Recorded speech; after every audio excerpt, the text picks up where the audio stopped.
Folks, I am really going through it right now. Some of you know, some of you don't.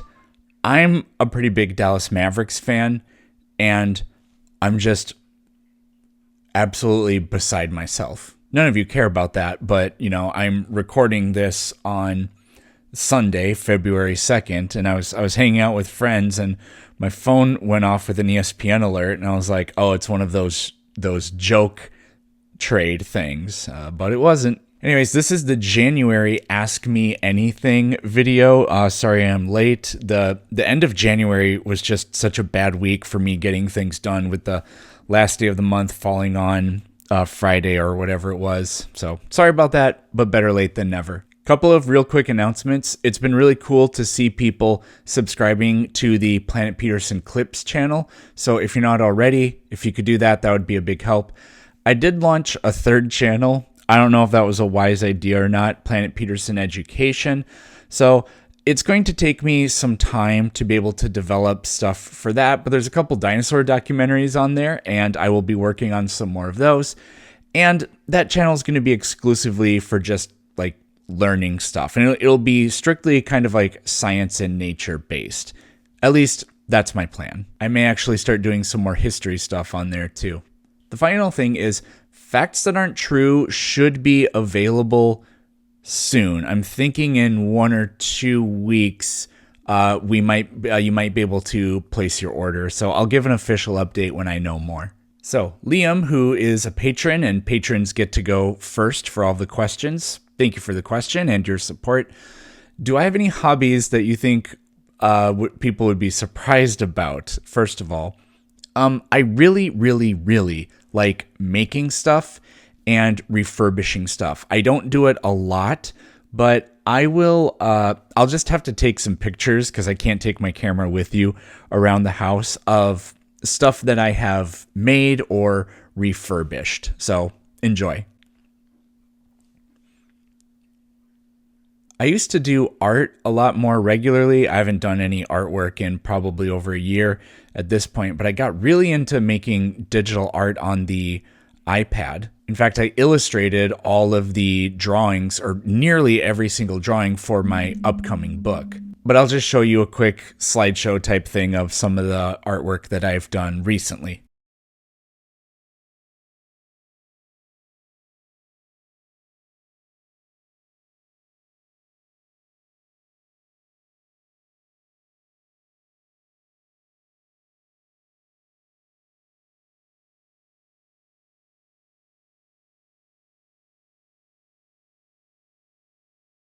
Favorite Pokemon? I've been asked this so many times, and you know what? I have this video concept that I worked out a really long time ago that I haven't done yet. I took all the original 150 Pokemon and I classified them into phyla. So mammals, birds, amphibians, reptiles, arthropods. Are these phyla or families? I don't know exactly.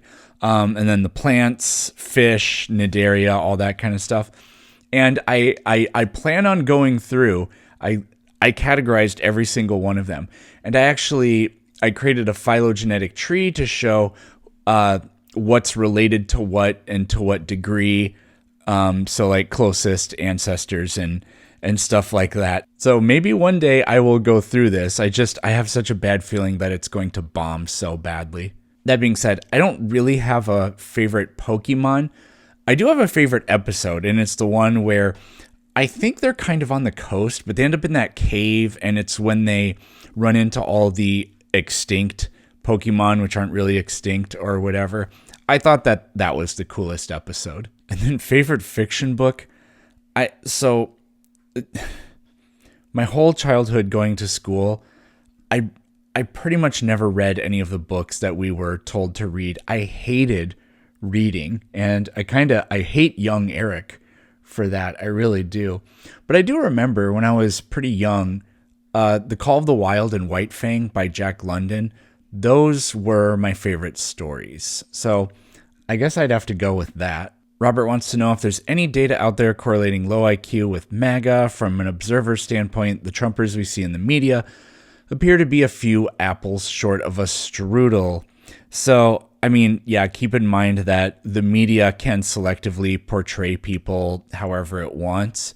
Now, what I would say is Trump doesn't really send his best and brightest, you know, onto the media to like speak on his behalf. That's definitely true. It is pretty well known that Republicans in general and Trump perform better with people that are less educated. But I would really not caution. I don't think there's any data on IQ. I'm not aware of any, at least. But I would really caution against this kind of thing because it just opens the door to, oh, so you think that people that aren't as well educated have a lower IQ? Well, this is like largely, rural America, and they don't have all the same access and advantages that other people do. But that's true for the vast majority of African Americans in this country who live in the Bible Belt South. It's also true for those that live, on the East Coast or West Coast in big urban centers where there's a lot of poverty at the same time. And so it just opens the door to entertaining these claims about, well, if you're this, then you have a low IQ. I'm currently rereading. I haven't picked it up in a couple of weeks now. I got kind of busy, but I'm rereading The Righteous Mind, by Jonathan Haidt. And I think we all need to brush up on that because he does a very excellent job of explaining, look, this is why conservatives view things like welfare as being unfair. And it frames it in this moralistic language that makes perfect sense. I don't agree, and Jonathan Haidt doesn't agree with, the rationality, but just to say that it's just a bunch of backwards, selfish people, poo-pooing others because they want to subjugate them to misery is just literally incorrect. And I want us to be on the winning side, and, pointing fingers will always make people hate us. So we have to just do better to try to understand them, to meet them where they're at, and then try to work with them and bring them over. Grant wants to know, so they say, I asked you the first time that I did this if wisdom teeth were good evidence for evolution. You said that we shouldn't use being born without them as evidence for evolution. Can you elaborate on that? I think you said something like, it's kind of a luck thing to be born without them. So this is a nitpicky thing that I have with evolution. I do think that wisdom teeth are evidence that we are changing, but the problem is even people that believe in evolution, they look at things like this and they misunderstand evolution almost in a Lamarckian way. So I actually write about one of these claims in my upcoming book. And the untrue fact is the claim that poaching is causing rhinos to be born without horns. That's not true. And evolution isn't causing us to be born without wisdom teeth. That is not how it works. Because you can't will an organ into not being there. What happens instead is rhinos that are born without horns for random reasons, dumb luck, as I kind of allude to here, have better chances of survival, and so they're more likely to reproduce and pass on their genes. That's the natural selection part of it. And with the wisdom teeth, us not having wisdom teeth, I'm not sure how strong of an evolutionary advantage that is, although mine caused me huge problems.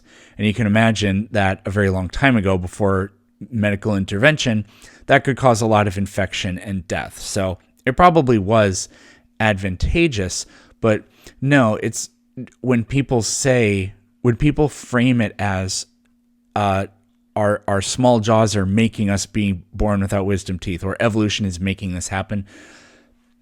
It's nitpicky, but it is false, and it's important that we talk about it in the correct way. Holden wants to know if I have anything that I collect that we could gift to you from our home states.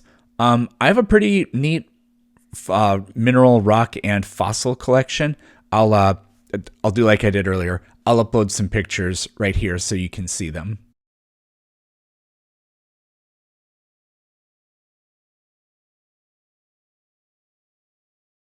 I do have a P.O. box. It is in the description. So, I mean, yeah, by all means, if you want to, I would be extremely grateful for that. I don't deserve it, but anything that you send me, if you want me to, I will showcase it here on the channel. Just include a note to sort of describe like what it is that you're sending me if it isn't like plainly obvious. Davey, first of all, been an agnostic for a long time, grew up fundamentally, and is hooked on Planet Peterson right now. So I hear this a lot.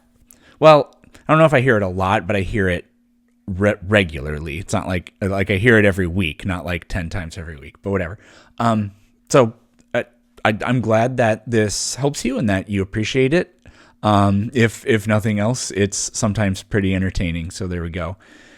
And the question is, do you think there are any downfalls to being fully immersed in the ideology of scientific rationalism? Does it take away from our ability to see and experience a more subjective reality? Probably can't come up with an example off the top of my head, but I do think that this can be a problem. And that's because that we don't have an innate scientific, like mathematical rationalism in us. We are very rational, but the kind of rationality that we have was placed within us through natural selection when we were surviving in the wild, basically as wild animals. And so it's programmed us to do very different kinds of things. We don't think in terms of data, really. We do have these incredible abilities to, humans are excellent throwers. We can launch projectiles with incredible accuracy. And so we have this innate sense of gravity and mechanics within us, because you don't have to think about, how do I throw this thing so that it lands right there? We can just do that, and it's pretty incredible. Other animals have that within us, or within them. Like Kitty Cat here, she can leap and grab and land on things with incredible precision, but they don't like rationalize how they're doing that, right? But there's more to our human nature than that, and it's sort of, I don't know exactly how to put it, but the like emotional parts of us which aren't rational are still important, I think. Like, for example, this is, again, maybe this isn't a great example, but it's all I can think of. Maybe we start doing like the government decides, look, housing is a right, so we're just going to build endless blocks of these of these 3D concrete printed houses, and they all look completely identical because it needs to be it's function. It needs to be functional. First of all, we need to make them as fast as possible, and like we don't have a huge budget, so we just pump out these things. Things like that, I think, really do make the world ugly and may actually not be healthy for us. Again, I'm put on the spot here to think of something, so it's not the world's greatest example, but I think you get what I'm saying. Another thing is, I think that scientific rationalism it has the potential to, as I was saying earlier, really significantly downplay human emotions. But I think that people like Hume and Thomas Jefferson really did get it right when they talked about reason and the passions helping to guide each other. Look, our emotions and a lot of our emotional reactions to things aren't necessarily always all that logical, and we can't always describe and understand why we react the way we do react to certain things. But clearly, these things clearly are not accidents of our biology. They are features of our biology. And if we just cast them aside entirely, then I think we are kind of going against our human nature. And I think that what you could unintentionally do is, by trying to build up a utopia or a rational sort of utopia or whatever, you just undermine so much of what is like primally important to us that it could perhaps like make people revolt or something like that. I wish I could articulate this better. A lot of the stuff I'm talking about actually is discussed in the first few chapters of The Righteous Mind by Jonathan Haidt too. So a lot of this is top of mind because of that for me. Adam wants to know if Grayson and I can start our own debate channel. Modern day debate is such a school bus fire. I floated this by Grayson. I love the sentiment here, and you know, in a perfect world, there are so many things that I want to do, like open up a tutoring center and creating online curricula and things like that. But there are only so many hours in a day, and there are only so many things I can use my time for that I actually get a reward back for. I'm not in a position currently where I can do 2 or 3 extra projects that, don't even break even or just can't justify the time. My biggest thing with a debate channel, which I would actually really, I would think that that's really cool. I think the biggest problem for me though is I don't see how I could possibly be the owner and moderator of it, because I would want to be involved in every single debate. So I think I don't know if I'm the right person for that, but maybe Grayson and I can start our own channel where we just simply debate whoever comes up, and it's up to he and I to be, exemplary interlocutors, so that we don't really have a moderation, but we have a formula and we always strictly follow it, and we don't dishonor other people's time and things like that.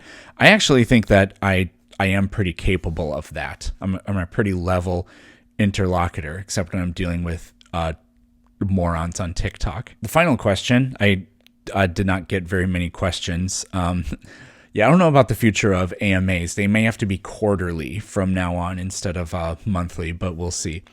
But Mitchell wants to know if I think that the debate bro scene is actually beneficial for society in some way, or does it just divide people? So I think that it probably isn't a net positive, because debate bro people don't care about what the truth is. A lot of them do this as a way to gain prestige and influence and to make money.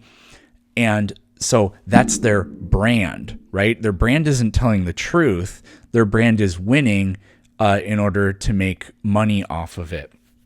And so it's a disservice to it's less objective, and it's a disservice to that.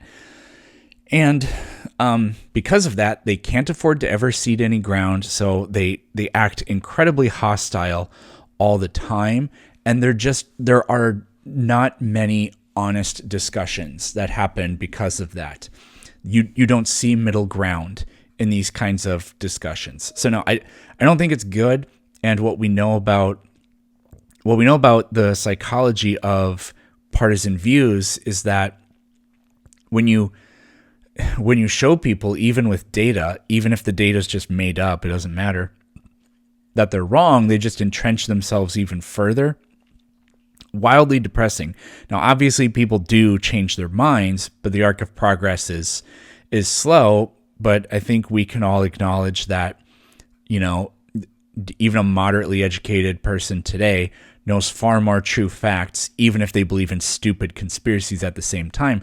They know far more true facts than the most educated people in the world did only a couple hundred years ago. So to summarize what I'm talking about with this first thing, let's say like a person like Destiny, let's say Destiny started getting into doing religious debates. I think that would absolutely be horrible for us. I don't think that would actually necessarily be a winning strategy. We need more Alex O'Connors with regard to that kind of thing, not more Destinies. And the final question is, what made you choose the route of science teaching and communication rather than research? And have you ever thought about getting more into the research side of things?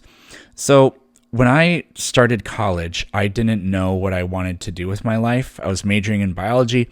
I thought about doing like physical therapy or something.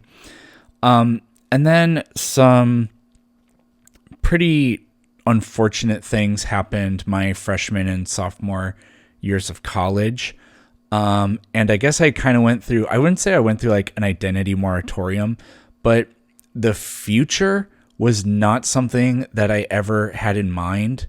It was just literally trying to get through one day after the other. And I wasn't motivated to be an exceptional human being in any way, shape, or form, like with regard to literally anything.